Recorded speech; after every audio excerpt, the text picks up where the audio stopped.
All Formula One teams take a huge amount of kit to every Grand Prix. During the European races, the AT&T Williams F1 team packs everything into transporters, which are driven to the circuits. But for the long-haul flyaway races, everything is sent by plane, and that means a lot of careful packing. And once the team leave for the last 4 races, they won't be coming back until the end of the season. So the final pack-up is the biggest, and no one will be laughing if something gets left behind. Today we're trying to get all the freight packed for the last 4 flyaways. The freight's going to leave today, approximately 24 tonnes of kit gets packed up and flies off to Singapore first thing in the morning. We also send to each flyaway race approximately 8 or 9 tonnes of sea freight. This was all packed 3 months ago, and for each sea freight there's about 44 boxes of equipment. This is like moving house, except with more stuff. We've got 1 pallet of mainly bodywork, 1 pallet of mainly car spares. Then we have a garage setup pallet, which has all the overhead pods, the banners, and all the equipment the mechanics need. Each of the lads has got their own bit, an area and equipment they're responsible for, and they just make sure that they've sort of covered their own arse. You don't say it. I have to pack what's called a track shack, which is a mobile workshop.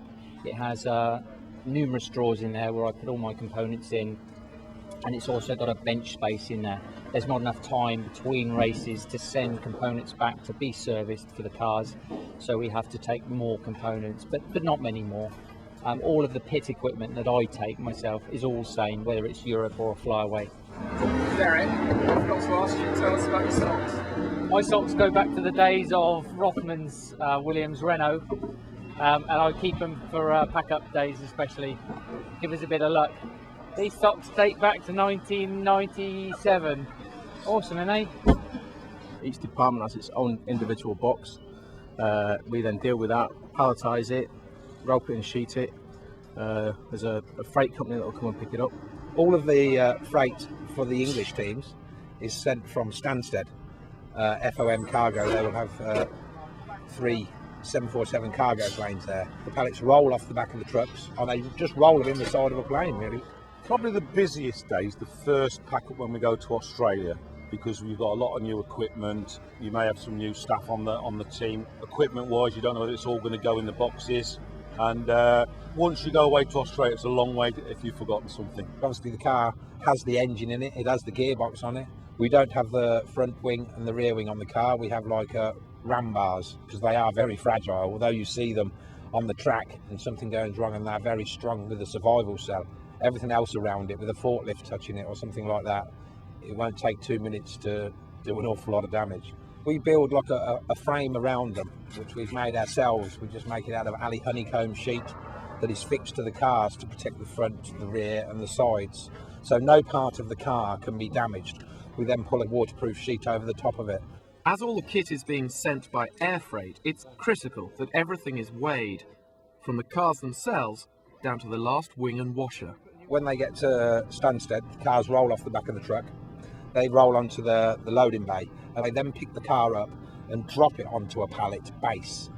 They've then got another one on stilts, so they put another car on the top to get the height. So you have one on the bottom and one on the top.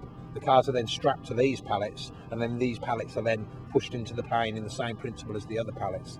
Mistakes are few and far between, but what if something is forgotten? We'll have a late freight box that goes to each race anyway, generally on the Wednesday or Thursday, and that will be delivered to the circuit by DHL. Obviously, if it's too late, close to a Saturday or Sunday, we either make it out there or make do. Normally with the racing, you find out on Sunday by about 4 o'clock how good you are. You've got a result, whether it's a good result or a bad result. If we put a good car in the box and we send it away, we're going to get a good result. If we don't put a very good car in the box, we're not going to get a good result. So yeah, it's always easier if you're winning. Yeah, the cars do the talking.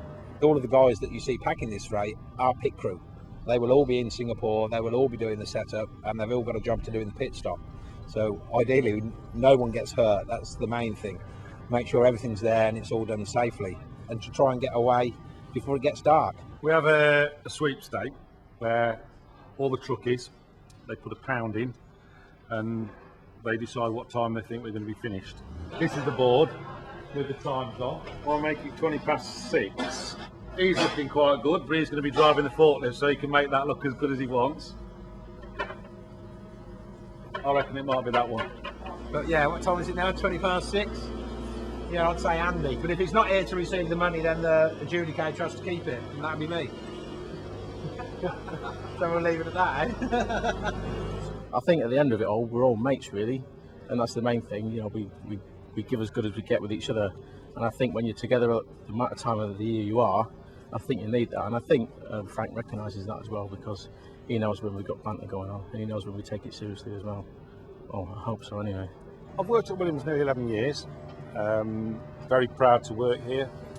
It's nice that you see Patrick and Frank around the factory, and you can speak to him, either of them, about anything, and they've got time for you, which is nice. Whereas a lot of the other teams, a lot of the decisions are made from people who are thousands of miles away. But no, the decisions usually that need to be made here are made by the two guys that sit upstairs, and you can go and see them and talk to them about things. So that's what I like about Williams. I don't think I'd like to work for any other team, basically. I've been here 19 years and I hope I can be here for another 19 years. I love working at Williams.